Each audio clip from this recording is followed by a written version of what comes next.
You may remain seated if you would like.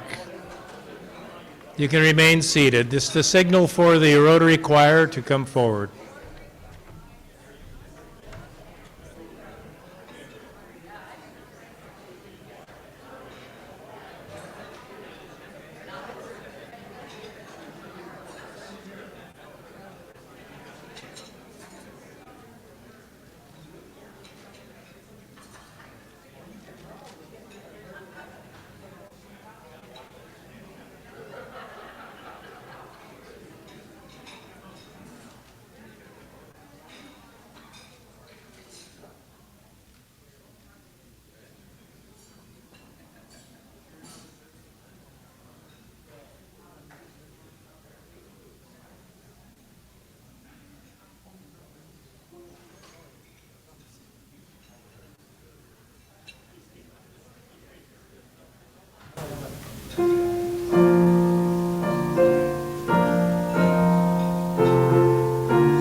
Thank you, Rotary Choir.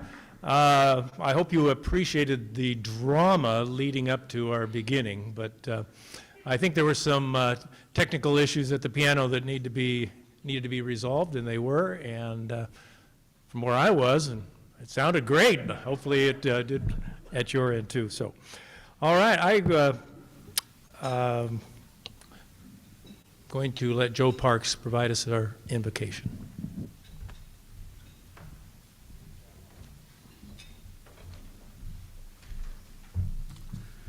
Again, I'd like to express my appreciation of the choir. That is a wonderful tribute to our country.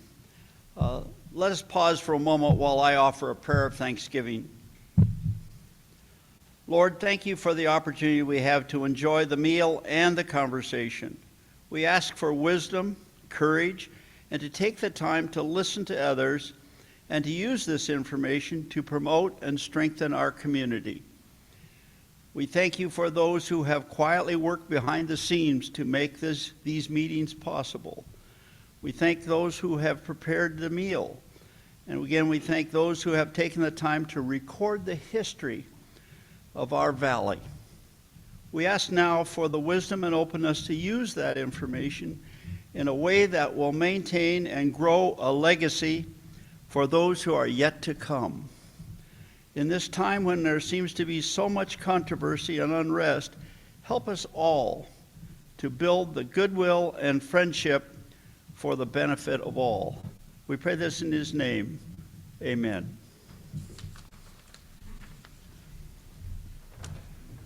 Thank you, Joe. It's time to welcome our guests. So I would like all of you who are guests today, would you please stand so that we could recognize you and appreciate you for your attendance here.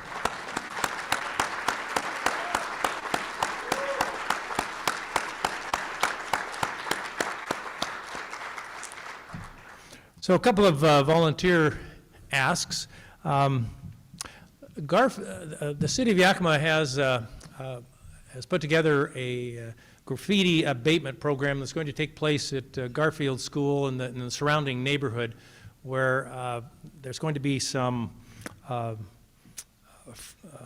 painting out of graffiti. I think Sherwin-Williams is involved in providing the paint, and a number of other parties are involved in putting it all together. But they have asked for some volunteers to grill hot dogs from 10 to 2 on, it's the 23rd. I think that's a Saturday.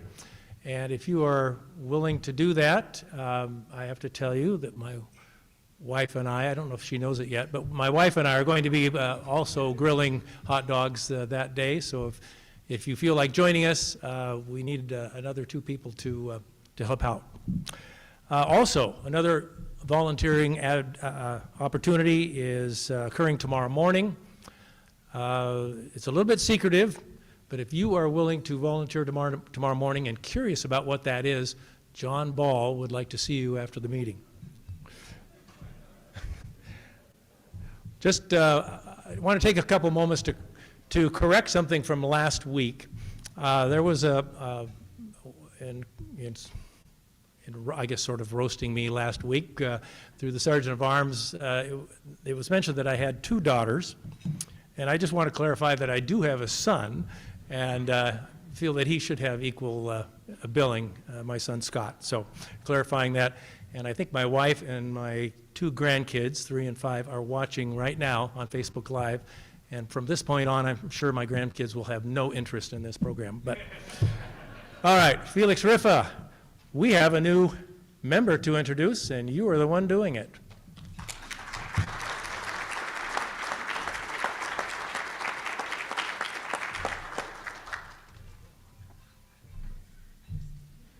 President Rick and fellow Rotarians, I'd like to introduce you to Monica Coali. She was born, she's a local gal, born in Toppenish and raised in Yakima. She's the youngest of 5 children, graduated from Davis High School and attended Central Washington University, where she studied public relations and nonprofit management. She's married, she has 2 children and 2 stepchildren, all boys, and 2 granddaughters.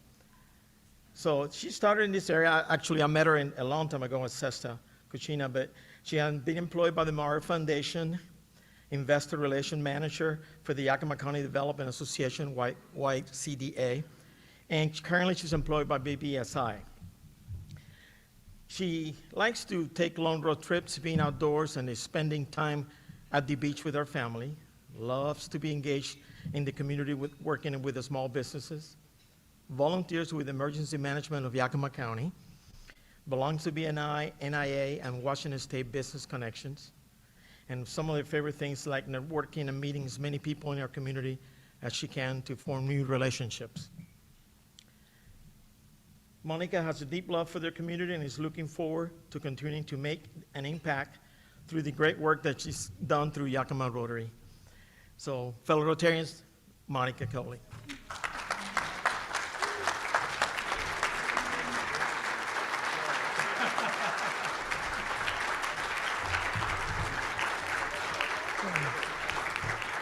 Yeah, don't go away. We have many things for you to take away. All right, Monica. First, we have the old edition of our Rotary membership here, but we have a new one coming out very soon. You got that? Your red badge as a new member. A plaque for your wall. And the most coveted item of all, the service above self, Rotary license plate holder. There you go. Thank you very much. Welcome. All right, Aaron Black is going to come up and talk a little bit about Rotary Trust and some events with them. Good afternoon, President Rick, fellow Rotarians. I am so honored to be up here to talk about the Rotary Trust, and this will be our first opportunity to Rotarize, to socialize and personalize in 2022. So I'd like to personally invite all of you to an upcoming celebration that is themed OMG, Creating a Better Community for Us. On your table, there are postcards that tell you a little bit more information about this celebration, but it's a Molly Davis celebration, and it's named in honor of Molly Davis. I'm sure you're all familiar of the Molly Davis scholarships. And what we do every year is we host a golf tournament, which is next Friday. And just prior to the golf tournament, we have an evening celebration that'll be on Thursday next week, a week from today, held right outside of the new Rotary offices at Yakima Valley College at the West Annex. And what we do at this celebration is not only enjoy the fellowship of all 3 Rotary clubs in Yakima, but we enjoy great food, we enjoy a short program, and we enjoy an opportunity to give back to our community. So the one special thing about this is for every dollar raised at this evening event, it'll be matched by the Molly Davis Trust. So this means that these dollars will go back into this community and creating great projects that we've all been part of. Some of those being the new Rotary Park at the Greenway, the Martin Luther King Jr. Middle School Playground, Franklin Park Pavilion, and so much more than that. You can help us continue to make this a great community by attending, by socializing, personalizing, Rotarizing. I think I got all of that. And just a quick thing, I know there's a lot of new members wondering, what is the Rotary Trust? And so the Rotary Trust was formed to support projects in this community, to take in contributions and be able to support not only projects that each Rotary Club participates in, but to even look at where are the needs in our community and how can we be supporting those needs. And the board of directors are made up with representatives from all 3 clubs. So it's really bringing our clubs together to make big things happen in our community. So I look forward to having the largest showing of Rotarian members so that we can go out there and show the other Rotary clubs how it's done. So please join us on July 21st at 4:30. And again, you have this card here to take with you so you can remember to put it on your calendar. Thank you so much.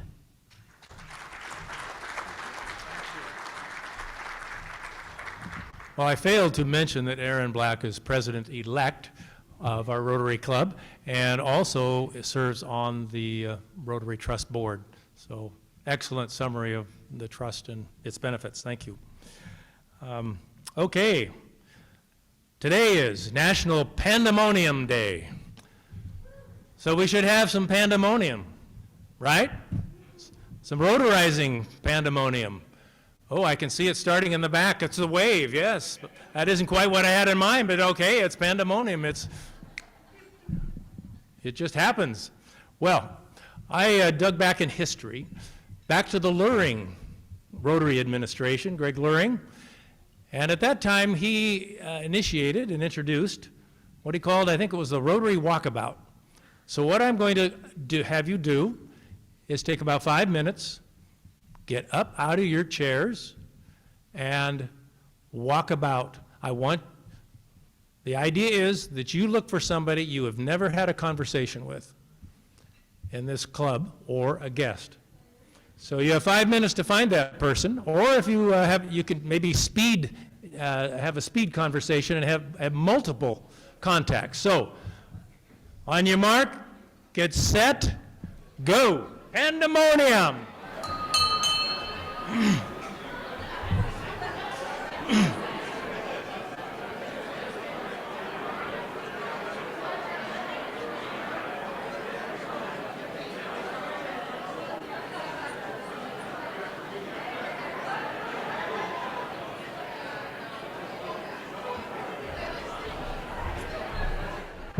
4, 3, 2, 1. We have to dispense with the pandemonium.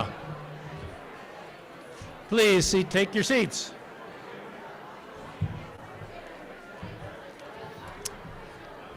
And those who don't get seated quickly enough, Kelly Connaughton is going to take notice of it, and you might be assessed something. All right. Past President Kelly Connaughton, handling our Sergeant of Arms today, and take it away, Kelly.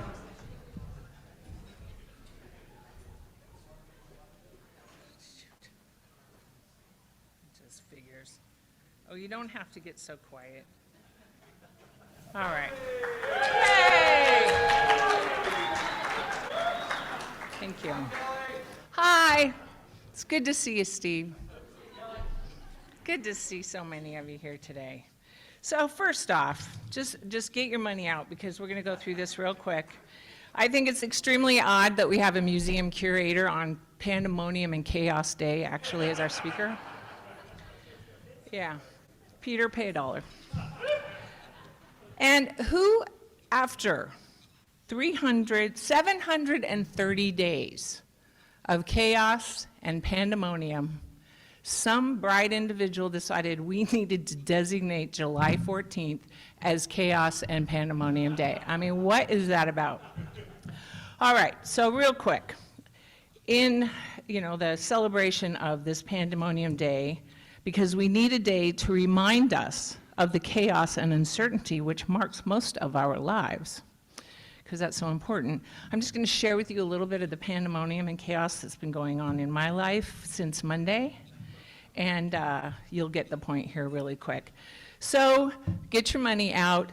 Up until today, who has never heard of Pandemonium and Chaos Day? If you have never heard of it before, pay $1. So as if the past 730 days, as I said, wasn't enough, I'm just going to give you an example of what started actually last Friday in the Connaughton world. If you have not, now you have to listen to this, if you have not had the experience yet of consolidating a law office after 27 years of practice, getting your husband ready for retirement, if you haven't experienced that yet, you have to pay $1 because it's just not fair. If you have not experienced trying to be proactive, making arrangements for certain things in your office to be tidied up and consolidated, one of which is your phone system, and you contact the phone company to make an order 2 months in advance for phones to be consolidated and disconnected, only to have them disconnected the following day during a legal conference call. If you have not experienced that, pay $1.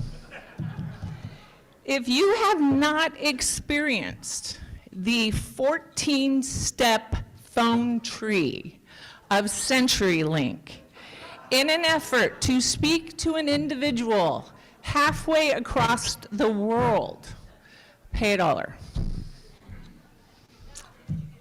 If you have not experienced, once you have gone through the phone tree 9 times over the course of 4.5 hours, and you finally reach that one human being, only to spend 15 minutes listening to their chickens crow in the background of the phone call, pay $1.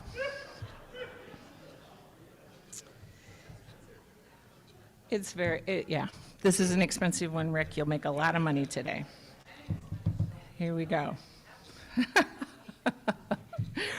If you have not experienced the pleasure of flagging down on Yakima Avenue a CenturyLink truck only to try and get a human being to solve your problem, pay $1. And after you find that CenturyLink truck and you tackle the technician and bribe them to come to your office to figure out what's going on with the phones, pay $1.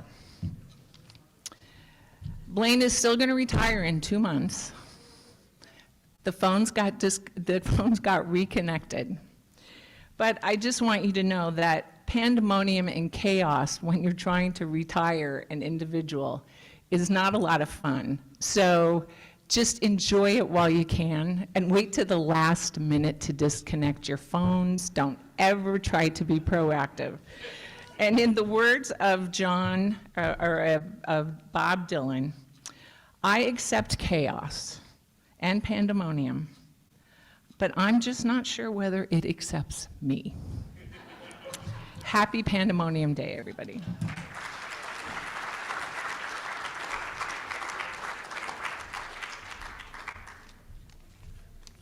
I'm going to throw in an extra $1 because I understand pandemonium and chaos in a different manner. I'm taking care of a 3-year-old and a 5-year-old at home, and they were there this morning, and it was a different kind of chaos and pandemonium, believe me. And some of you know about that. But, all right, thanks, Kelly. That was great. Sorry about it also. All right, I'm going to introduce someone who is a member, who's going to introduce our speaker, Craig Gilbert.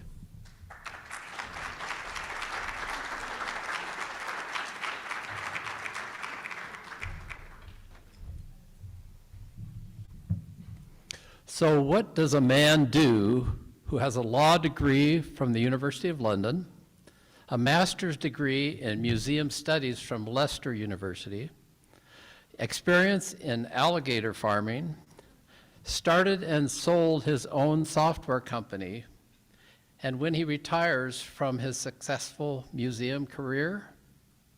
Well, of course, he comes to Yakima, Washington.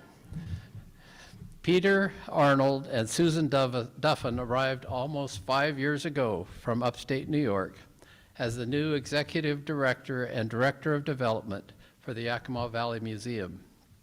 Building on the foundation of excellence and community support created by their predecessor and our former president, John Ball, and a talented staff, Peter and Susan have taken the museum to new heights with new exhibits and programs, as well as maintaining a 65,000 square foot facility. The Lonely Planet travel site calls the Yakima Valley Museum a highly educational and entertaining museum, and is one of the state's best. A visitor from Tennessee wrote about a friend who dragged him to visit the museum. I was so surprised. I highly recommend this fine information center of the great Yakima Valley. One of Peter's favorite quotations is from Rudyard Kipling. If history were taught in the form of stories, it would never be forgotten. In much of what he does, he makes Yakima Valley history come alive for all ages and ethnicities. The staff is literally whirling the museum in motion, telling new and exciting stories. Look up the staff bios and events on the museum website, and you will be amazed at what these people have done and are continuing to do in our midst. Today, Peter will tell us about some of the recently completed exhibits, some of the future ones, as well as his vision for what a museum of this community can be, as something that incites our imaginations and the creativity of the next generation, and yes, some of the barriers to that. I feel honored to serve on a board with such talented and inspiring staff, both past and present. President Rick, fellow Rotarians, and guests, it gives me great pleasure to introduce to you Peter Arnold.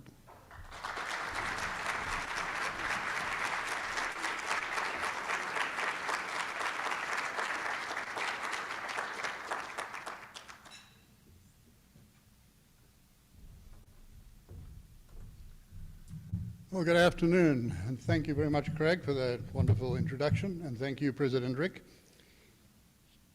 One of the things I just wanted to clear up before I start talking this afternoon, and that is, when I speak to a gathering like this, I'm often told I have an accent. Let me clear that up. I don't have an accent. You folks, on the other hand.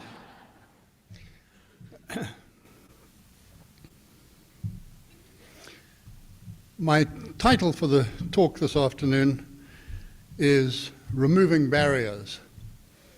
And there are lots of barriers to the use of a museum, to the understanding the content in a museum, barriers to or lack of engagement, and lack of inspiration. So that's what I'll be talking about, and hopefully you'll understand a little better what I mean by that as we get into it. Now, as Craig said, my predecessor was John Ball, and John did a magnificent job before I got here. Of course, he arrived long ago, long ago. And that makes John, how do you put this politely, old. But I found some historical, archival information that is really shows John when he first arrived here, full of excitement, full of enthusiasm. So we'll take a look at that quickly.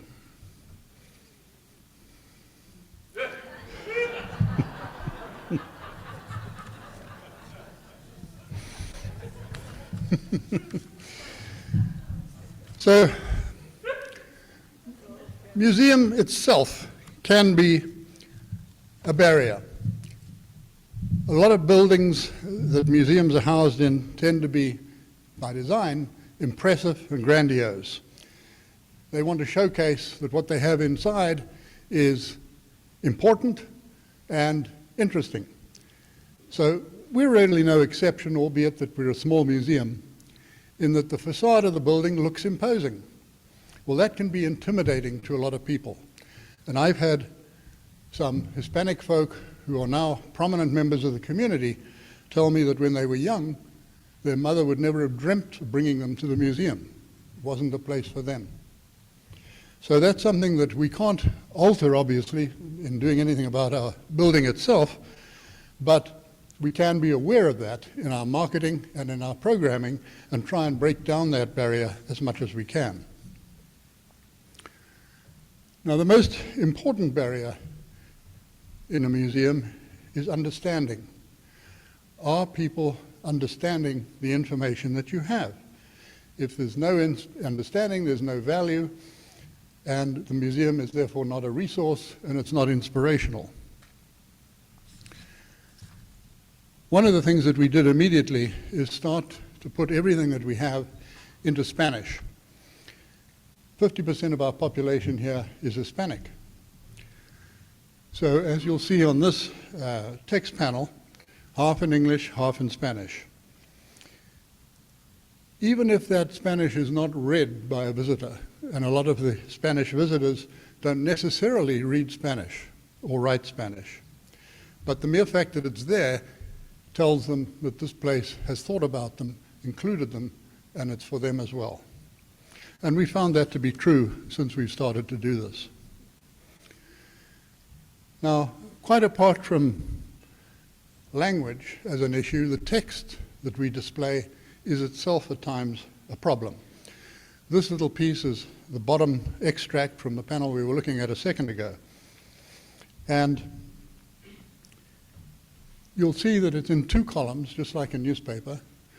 There are approximately 7 to 10 words to a line, short sentences, short paragraphs.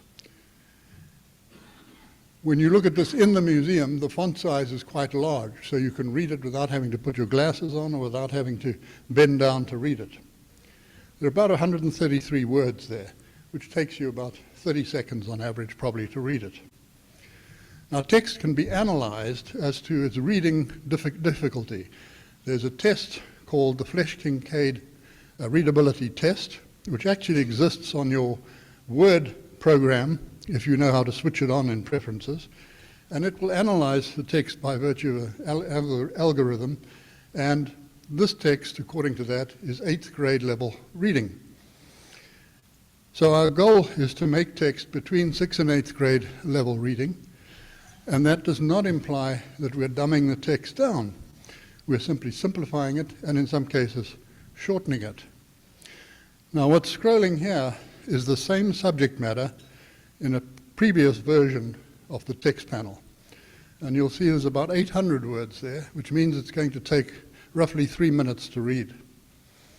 Also tended to use a much smaller typeface, longer sentences, and that means just from the point of view of how your eye works, it's harder to follow and harder to read.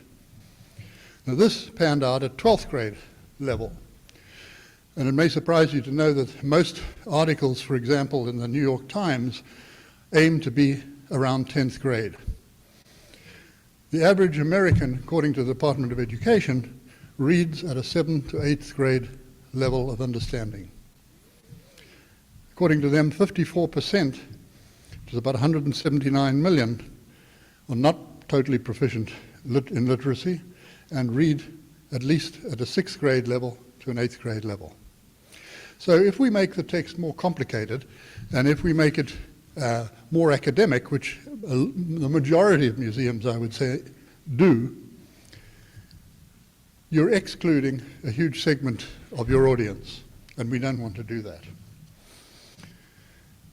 Engagement and barriers to engagement are sometimes fairly obvious. We need to engage people if we're going to hold their attention and spark their imagination. This again is a typical example of text in probably 80% of museums across the country, and ours was no exception. Nothing wrong with it, really. It's black text on a white background. But there's nothing particularly exciting about it either. So what we started to do is incorporate professional design, professional layout, and introduce graphic elements into the text as well.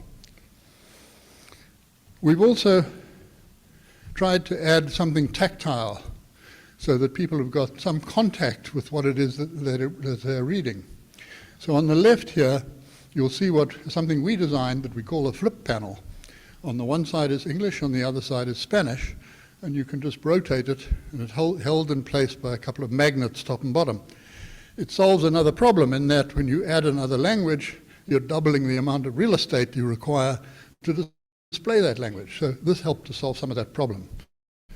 On the right is simply a box that rotates, and again, English and Spanish on that. But it does add a slight element of engagement physically.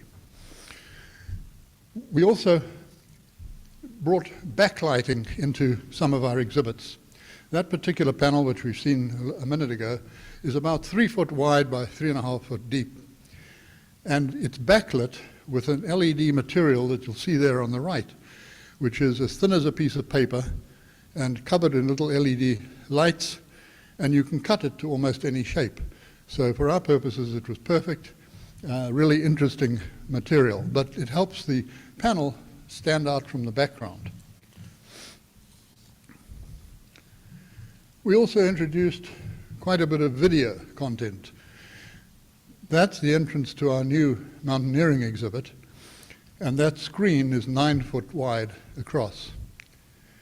We have a second video like that, which showcases in about 10 videos that we had specially commissioned, both in English and Spanish, the modern apple industry. So this particular video is of Mount Rainier, and we chartered a helicopter to make this video, and we actually flew very close between Little Tahoma, which is the peak in the foreground, and Rainier in the background, is how close we were able to get to the mountain. The weather on this day just happened by pure luck to be perfect. The wind speed was about 2 knots, and as you can see, bright sunshine.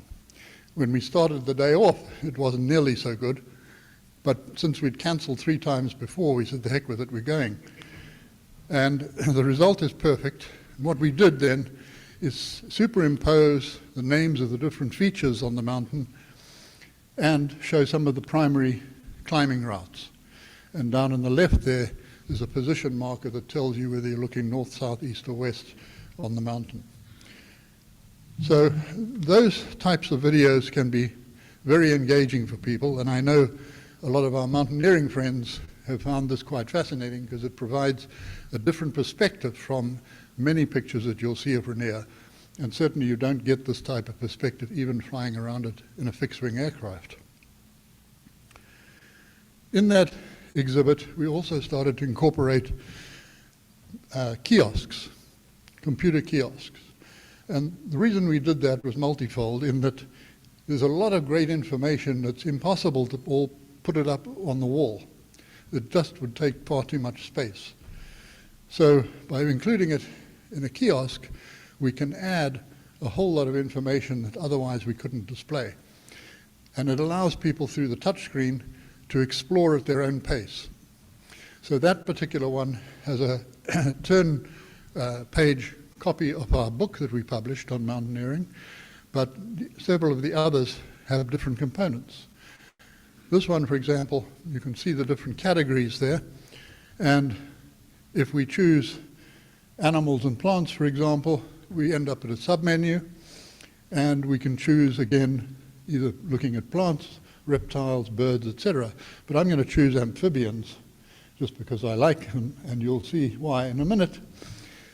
If on this table of contents, by the way, these are all found on Mount Rainier. The rough-skinned newt up there in the top right corner is that little critter there. He's 8 inches long. He is not venomous, but he is one of the most poisonous creatures on Earth. It has the same toxin in its skin as a pufferfish. So if you happen to pick it up, do not lick your fingers. It will kill any animal that eats it, with the exception of a garter snake. Will it kill a human? Yes, it does. How do we know that? Because unfortunately, 20 years ago, someone in Oregon got drunk and swallowed one on a bet.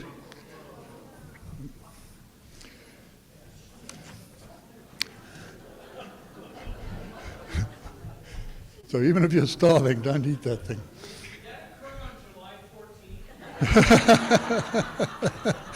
May have done. Maybe the origin of the name. We also are trying to introduce as many interactive elements as we can, where you can physically interact with an exhibit. Now, you can't do that with a lot of things, obviously, because you have a standard of care that you're obliged to maintain. But in this particular case, the mud wagon here was extensively used in this area, and this particular vehicle was heavily restored. Now, if you watch Antiques Roadshow, you know that once you start polishing something or refinishing it or whatever, the value plummets. And it's similar with museum objects because they lose their historic originality. So this was no exception, but that doesn't mean it's not valuable. It's extremely valuable. We simply transferred it from our permanent collection to our teaching collection. And that means we can use it in some form.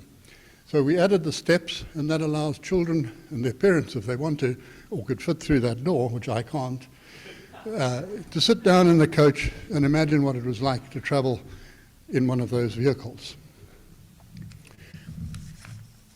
How do you know that you can get in it? Well, apart from the stairs, we developed a system where anything that can be touched is coded blue. There's something blue around it. So this sits on a blue rug. And our catchphrase, if you will, that we post around the museum is blue is the clue. If it's blue, you can touch it. We also have tried other techniques, such as this. And I'll explain what it is in a second. But in the background, you'll see more of what I was talking about with integrating text with graphics. And we've made quite a lot of use of these big photo murals in different parts of the museum. But in the foreground is a sandbox. And I mean that quite literally. It's a box that's full of sand. But projected onto that is a computer image. And this is what happens when you play with the sand. The computer instantly redraws the topographical map. So whatever you construct, the map matches what you've just built. So if you're building a hole, it's going to fill with water. If you're building a mountain, it'll eventually have snow on the top if you build it high enough. And of course, the contour lines, which aren't that clear in this picture, are there. You can also make it rain. So children can create their own landscape and hopefully understand something about topography and mapping and contours and the like. That particular feature was developed by Davis University in California, but because it used a federal grant, the inner workings of the computer are public knowledge, and we were able to access that, but we had to put it together ourselves, which is way above my pay grade, but fortunately we have an excellent exhibit curator who was able to build that. Here's another example, also from the mountaineering exhibit, which is a pulley system. The one on the left is a 1-to-1 pulley, which is really hard to lift that bag of sand. On the right is a 4-to-1 pulley, which is of course much easier. So it demonstrates very dramatically the value and the mechanical advantage in using a pulley. And some of the background text there explains or attempts to explain some of the physics involved. Why have we got that in our mountaineering exhibit? Because in mountain rescue, if you don't know how to rig a pulley, you're going to be in trouble. So it's very much important in that area. Now, inspiration, or rather the lack thereof, is really not a museum barrier per se. It's more of a societal barrier. If people are uninspired and think that their lot in life is predetermined and they're going to remain in the niche that they find themselves now, then they're not going to want to grow. Einstein said, imagination is more important than knowledge. You think about that for a minute, he was right. So inspiration and imagination allow youth to believe that they can achieve their goals. This is a facet of literacy. And lack of literacy is at the core of many of the problems in our community here, along with poverty. Some of you may recall a number of years ago, the Literacy Committee gave a presentation to the club and highlighted a lot of the facts and figures that go along with literacy as one of the core problems. Well, here in the museum, we have a significant number of people who have achieved major things outside of this valley in their work life. One of the more important, of course, is William O. Douglas. Whether you like what he did or not as a judge, he is an inspiration. He was raised here in Yakima. He had polio as a kid, came from a very humble, poor family, and yet he rose to become the longest-serving Supreme Court Justice in history. So this is the entrance to our exhibit as it used to look, and this is what it looks like now. Again, simply trying to engage people in what they see. So one of the things that I am going to take a shameless plug in while I'm up here is talk about our William O. Douglas Banquet, which will be held here at the Convention Center on August 13. And this is a new award that we created, and we will be honoring Sally Jewell, who was President Obama's Secretary of the Interior from 2013 to 2017. The museum put together a formidable committee to help us create this award, starting with Kathy Douglas Stone, who was William O. Douglas's surviving widow. As I'm sure many of you know, he was married 4 times, probably had at least as many mistresses. But Kathy was the last in the line. She's a wonderful lady, and she chaired our committee group. We also have Deborah Stevens, who is a justice on the Washington Supreme Court and a former Chief Justice, and Judge Margaret McEwen of the Ninth Circuit Court of Appeals will be our keynote speaker and also serves on our committee. There are, I think, 3 other federal judges who were law clerks of William O. Douglas who are on the committee. And, of course, we have a lot of local input, too, from folks that are very interested in his career. So that's coming up on August 13.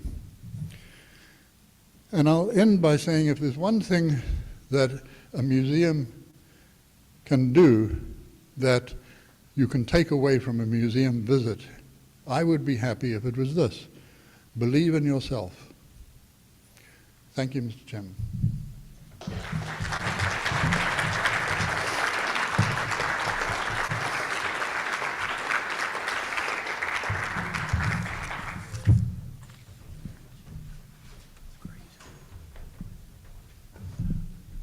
You know, I have to admit, I have not been in the Yakima Valley Museum for quite a while, but I'm going to go there. Obviously, there have been some amazing improvements and updates and a lot of visual enhancements to help me in my impaired learning, learn more about history of our valley. And especially that one about the amphibians. I have a 5-year-old grandson who, it's lizards all the time.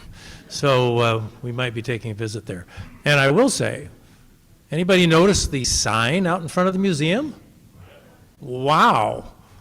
I don't know that there's a more impactful sign in Yakima, so the visuals are certainly great. So thank you very much for speaking to us today and informing us about the changes and improvements, and should get us to go back and look at the museum if we haven't seen it, or if we've been there and haven't been back for a while. So thank you. All right.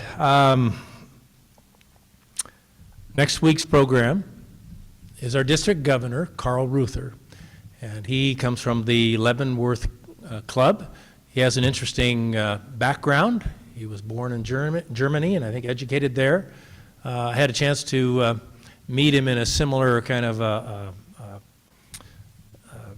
meet and greet or walkabout at the district conference, and he and I interviewed each other, and determined that he came from Germany, and just kind of cruising around the United States, came upon Leavenworth. His background was in